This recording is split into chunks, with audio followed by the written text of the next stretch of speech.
I think we should look at the history of religion and be fascinated by it, just as we look at the history of art and so on. But I don't think that religion has anything useful to teach us.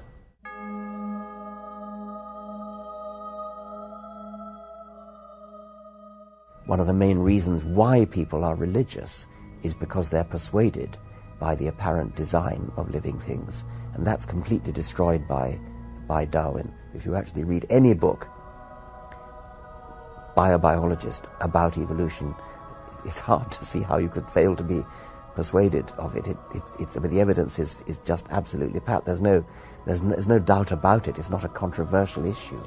It's completely certain. It's as certain as the fact that the Earth and the other planets orbit the Sun. More than 40% of the American population, if opinion polls are to be believed, think that the world is less than 10,000 years old. And that's a shocking figure. It shows deep, profound ignorance. It sounds very laudable to teach the controversy, to teach both theories, but there aren't two theories. There's only one theory around. There's only one game in town as far as serious science is concerned. Of course, you get negative reactions from creationists, but who cares about creationists? They don't know anything. I think it was my father who first introduced me to Darwinian evolution. I was immensely moved by it, and it did start a roller coaster in a way, and then I started to become really quite anti-religious after that. I went through a sort of middle ground of what you might call deism. I think I gave up Christianity before I finally gave up the idea of a sort of creative designer of some kind. Darwin made it possible to be an intellectually fulfilled atheist.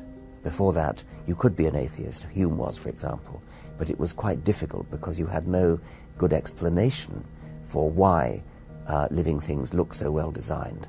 Darwin provided that. There are other reasons for being religious, like moral reasons, or people sometimes feel they have a personal relationship with God or with Jesus or with Muhammad or whatever it is. And that kind of reason for being religious would not in itself be undermined by Darwinism, but it's quite wrong to believe that science reduces humanity, that science somehow gives you a bleak, cold, empty, barren view of the universe and of life. Quite the contrary. Science is enriching and fulfilling. What's going to happen when I die?